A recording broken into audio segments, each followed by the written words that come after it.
Sa gitna siya. Simple lang magtali ng alambre. Sumaksi talaga mga kuragon pa.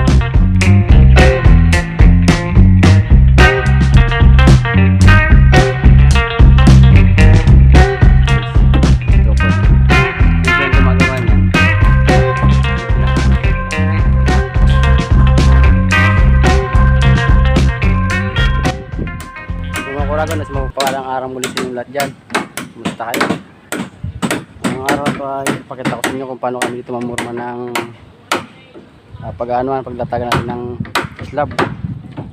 So ipapakita ko sa inyo yung mga diskarte namin ng paggawa dito kung paano namin ginagawa. So paggawa namin ito mga kuragon, ito yung itsura ng aming nagawa dito. Yan. So, nagkaroon tayo dito ng salo sa baba. Yan, salo. Pinakasalo yan, nakatukod dito sa ating siding. Yan, diretso punta doon sa dulo. Tapos nagkaroon tayo dito ng ito yung pagpapatungan ng plywood. Ang sukat nito, pinaka space nito 1 feet by 1 feet lahat yan. 1 feet dahil yung ating plywood 4 feet yung lapad, 8 feet yung haba.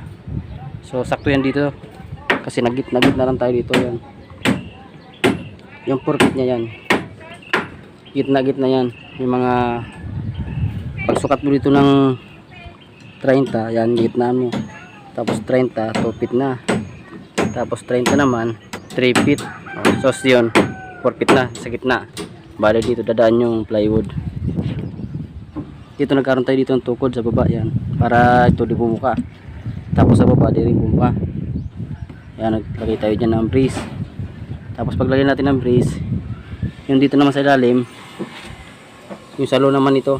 Yan, yung salo nito, naglagay rin tayo dyan ng brace para di rin to, kung sakali man na mahirapan tong sobrang bigat, may nakasalo pa. Yan, nakasuporta lahat yan, mayroon nakasuportang mga tukod para di gumalaw. Tapos yung sa baba mayroon din sa biga natin. Yun, nagkaroon din tayo dyan ng base. Yan, nakasalo sa ilalim. So ito yung itsura ng ilalim namin. Yan, so dito may salo yan. Ito nakasalo siya dito. Tapos ito yung nakano. Yan, tapos dyan mayroon dito. Tapos yun, lahat yan mayroon mga nakasalo para kung sakali man hindi kayanin, may nakatukod na suporta para di mabagsak. Tapos yung dito mayroon din dito. Ito yung sa ilalim ng natin, ng biga. So naglagay tayo dyan ng brace punta dito. Tapos dyan, so ayan yung style nya para di rin bumagsak. So maglalagay pa rin kami dito sa ilalim ng additional na pabalagbag para ito di bumuka o lumaban sila. Kasi kung ito lang nilalagay natin, baka bumuka lang ito yung ganito. Kailangan may nakalaban din. Yung maglagay tayo ulit ng paganon. Tapos dito kakaroon pa tayo ng tukod dyan. So ayun yung itsura. Yan, lahat yan nilagyan na natin. Yan, pinapakita ko to sa inyo para magkaroon din kayo ng idea kung paano gumawa ng ng slab na gawa sa ginagamit lang ng mga 240s na wood lumber. Yan, so ganito kami gumawa dito. So para magkaroon kayo ng konting idea dyan na matutunan nyo kung paano gumawa. So yung itsura nya dito sa ilalim.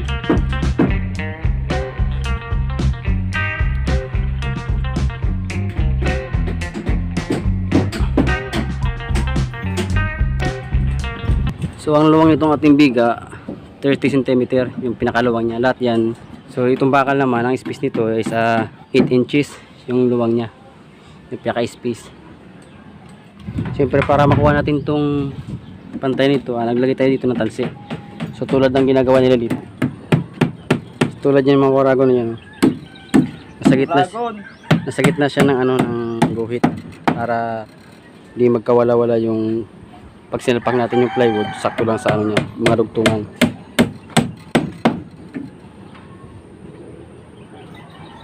So tapos sila dito, lilipat na sila dito sa kabila.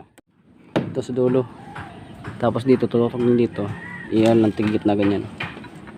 Pantay lang yan. So nagkakaroon tayo ng stopper dito sa ilalim.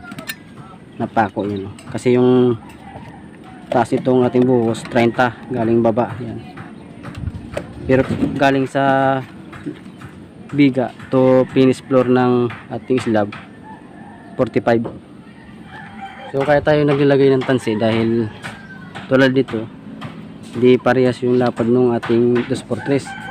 So nagkakaroon tayo ng patong dyan yan sa pin, tapos dun walang sa pin kasi nga yung 2x3 natin wala sa ano, wala sa totally yung 2x3.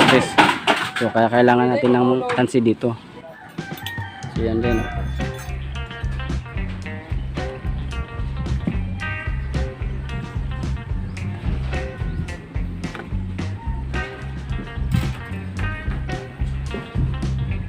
So yung nagbabakal dun, yun. Kasi patapos yung pagbakal dun sa dulo na yun.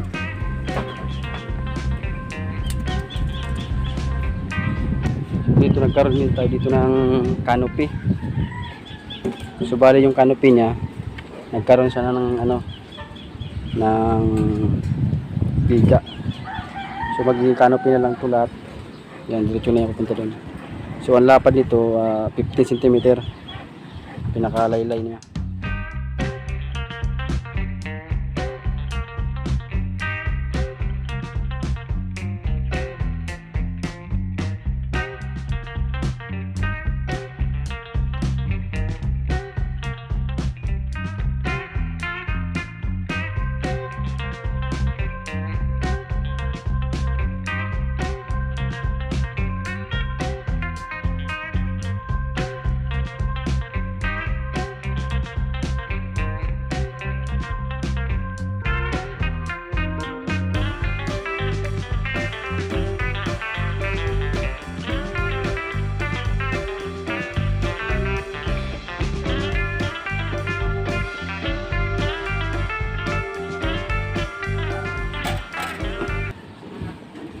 So yan, naglagay sila ng ano, ng dagdag na dahil kulang yung sukat. yan, kulang yung sukat nila eh.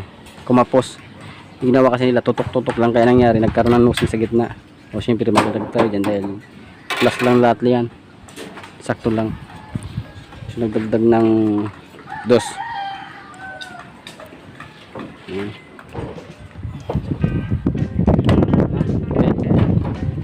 Okay, okay.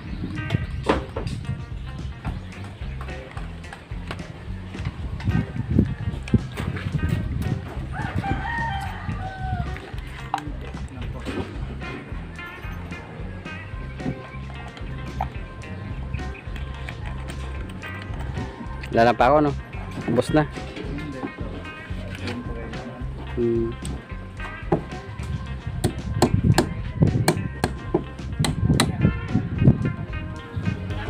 So tulad yan. Para sumakto lang dito sa ano, sa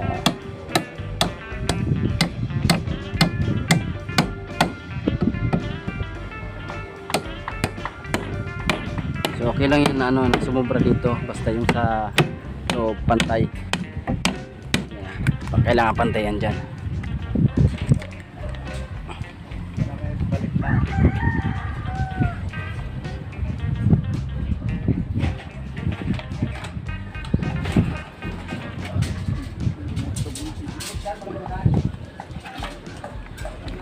So ayan, okay na. Tumugma na siya. So pantayan dito, tapos sa kabila pantay rin yan. Lahat yan pantay-pantay. So dito di pa nakakalagay dito kasi nagbabakal pa doon. Dito banda. So nagkaroon dito ng bali, ayan. Nagkaroon dyan ng bali dahil itong ating forma diretso, tapos dito nilabas natin yung isang forma. Kasi para to abang to sa ano eh, sa hagdan. Kaya plus lang tayo dito. So magkakaroon dito ng nosing sa road. So ganito magtali ng ano, ng alambre yung mga ano. Ano. Simple lang magtali ng alambre kung gustuhin nyo. Pero may iba't ibang klase ng pagkatali. Pero ito sa Pilipinas, yun ang kadalasan ginagamit natin na pagtali ng ano, alam mo, dahil ito yung nakasanayan natin. Yan. So, mas mabilis yan. Yan. So, ito na yung masabi mo. Ito na eh. Ano masabi mo? Masyadong maiksi itong alambre. Masyadong maiksi yung alambre. Kasi hindi na ikot na. Hindi na naikot. Nahihirapan na pala dito yung ano natin. Maiksi ang alambre. So dapat sakto-sakto lang, no? Sakto lang. Para Siguradong ano. Yun. Oh, so maiksi talaga mga kuragon to ano. So yung ganito niya maiksi, yung ganito mahaba, kaya dapat pag nagputol ng ano, medyo may allowance din para pag pinihit ng kamay, hindi masakit. Hindi masakit. Yun. Lalo pag walang guantes. Yan. Kailangan talaga lagi. Libre ka ng guantes, madre. Kailangan mo magpa-deliver, no? Si ano, walang guantes, masakit sa kamay. Kulit-kulit na ng guantes. Oh, safety first. Yan. So, tulad dito mga kuragon, no? Kumulang sila ng ano, ng sukat. Nagkaroon ng ano yan, ng siwang. So naglagay tayo ng plywood na dalawa para sumakto lang. So balik to, magka-level yan. Sa level siya, tapos kailangan tuwid, may taxi dapat dito para makita yung tuwid yung punta doon.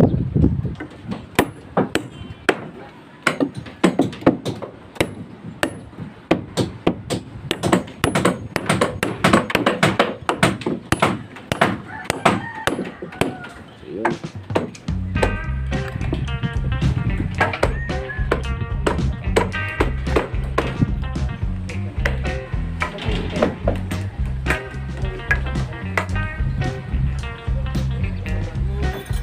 So doon yung nagasimbol ng ano, yung nagasimbol ng mga ito mga siding, mga plywood.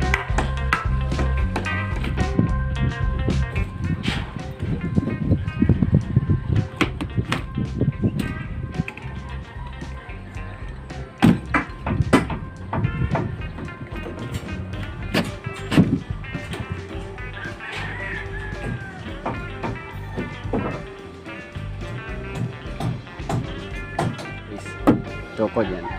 Siyempre ang gumagawa niyan, yung pinaka namin. Yan. Yan. Tapos mga 15 pokpok pag sumubra ka, reject. Reject. Bilangin mo kailangan. Yan. Yan. Pag pokpok nito, kailangan 15 pokpok. Pag sumubra, reject. Pag kumulang naman, mapipis out. Kaya kailangan sa 15 lang.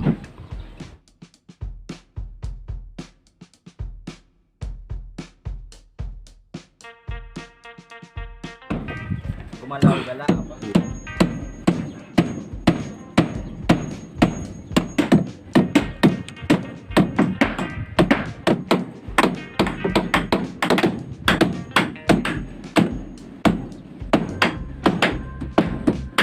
So yan, naglagay rin yung tukod para tibay.